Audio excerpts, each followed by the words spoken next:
Welcome to this week's edition of Coach Prep. Coach Don and I are here in the Cherokee Batting Range podcast studio getting ready to record episode number 213. We're going to finish our journey around the field. Today we're going to talk about the position of DP/flex and also the position of being on the bench and being ready to come off the bench to be a contributor. So before we get into that, let's talk about our sponsors. First, the Anderson Bat Company. Everything Fast Pitch is very proud to have Anderson Bat Company as our presenting sponsor. Anderson Bat Company is using the latest and greatest bat technology to corner the market in the fast pitch world.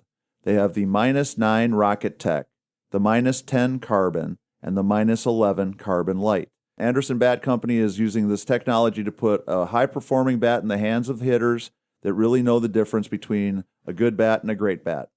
We're also working with Anderson to provide a discount for all of our listeners. Go to the Anderson Bat Company website and order your bats. Use the EFP20 discount, which is for everything fast pitch, and you'll get a 20% discount. And again, make sure you take advantage of that EFP20 discount. It's a great way for you to save that 20% and support the podcast at the same time. We would also love for you to become a patron. If you're in a position where you can help us, if you see value in what we're doing, go to patreon.com/everythingfastpitch. Thank you very much to our patrons, all of you that have been supporting us. We really do appreciate your help. You've kept this podcast alive. We would love to see some more people come on board. And the best way for y'all to make sure that this podcast can live on forever is to become a patron. Again, patreon.com/everythingfastpitch. So, Don, we've worked our way around all the different positions. Wanted to talk today about the idea of DP/flex as a position and also the bench, because I think that while planning your practices around, working to help each position succeed and have the experience and knowledge and prep time that they need, I think that these two areas are also something that we don't necessarily have to break out a special area or a specific part of practice, but I do think we need to, in practice and in our team structure, be valuing, talking about, and kind of helping everybody who might be in that position understand the roles, the possibilities, the ways that they're going to contribute, and why their role is so important. No, I think that's exciting too, because these players that we're talking about now can be very big contributors to our wins and losses, right? If they're prepared the best they can be to help the group, I think that's ideal for us as coaches. So the mindset needs to be right. And I can remember back to times coaching very early at the college level and, having a player off the bench in particular going into the game. It's like, hey, we need you to go in there and pinch hit and get a hit. And for the response to be, well, what is she throwing?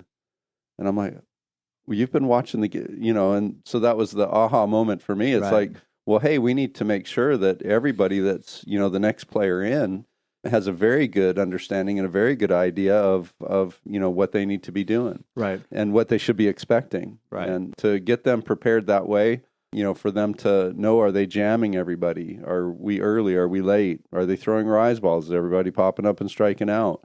And, then each inning to be visualizing about, what their adjustments or corrections would be. And so when they are called on to get in there, that they're like, I know what I'm going to do. I'm going to fire on that top half of the ball because everybody else is popping up, or at least have a good game plan and be in a good mindset to go in there and contribute. So this is a huge part, I think, for everybody. Well, because when we think about the DP flex combination, sometimes it's like, well, I'm just playing defense today, so we might not be thinking about our hitting, or I'm just hitting today, so we might not be thinking about where I might be contributing in other areas. The DP flex rule is one of those things that really smart coaches figured out a long time ago, how to use that to their advantage to keep more kids engaged, to keep more kids playing, but also strategically to be able to have different kinds of matchups and different kinds of opportunities to do different things with your lineup. When we get into championship level play and you're playing with a set lineup, having the kids that understand the DP flex and how that can be such an impactful role within the team, I think is an important thing. And so I think some of that has to happen in our preparation, our practices. We need to be talking about and working on the ideas so the kids can kind of see the reason why this position is so valuable, and also how it might mean, even though you started off being the flex and you're just playing defense for a few innings, that can switch and that you can now become the DP and be hitting, or be moved to a different position in the lineup and be playing defense and hitting. So there's lots of different things that go along with it, and I think it's can be a very confusing combination of rules. And so spending a little bit of time making sure that the players understand how that all fits, that they see it as another really valuable part of the lineup, I think is very, very important. And now the bench role is definitely something that needs to be practiced. And this is something you touched on it, Don, helping kids understand that when they're on the bench, when they're in the dugout, that the information gathering, the paying attention to what's going on, one, to make sure that they're prepared, but two, to be looking for ways that they can contribute to the success of the team. When I was coaching at UW Parkside, had a really talented player, but she was one of those players that ended up being like our key pinch hitter. Didn't play all the time, but came through with just clutch performance after clutch performance, was Tracy Brower. And Tracy was a very, very talented player, but we were just so deep and so talented at her main position that she didn't get as many opportunities as maybe she deserved or certainly would have liked to have had. Yeah. But she was great at coming in to pinch hit, because when she was in the dugout, when she was on the bench, she was paying attention. She knew what was going on. When she went up to the plate in a pinch hitting situation, she had a pulse of what was going on in the game.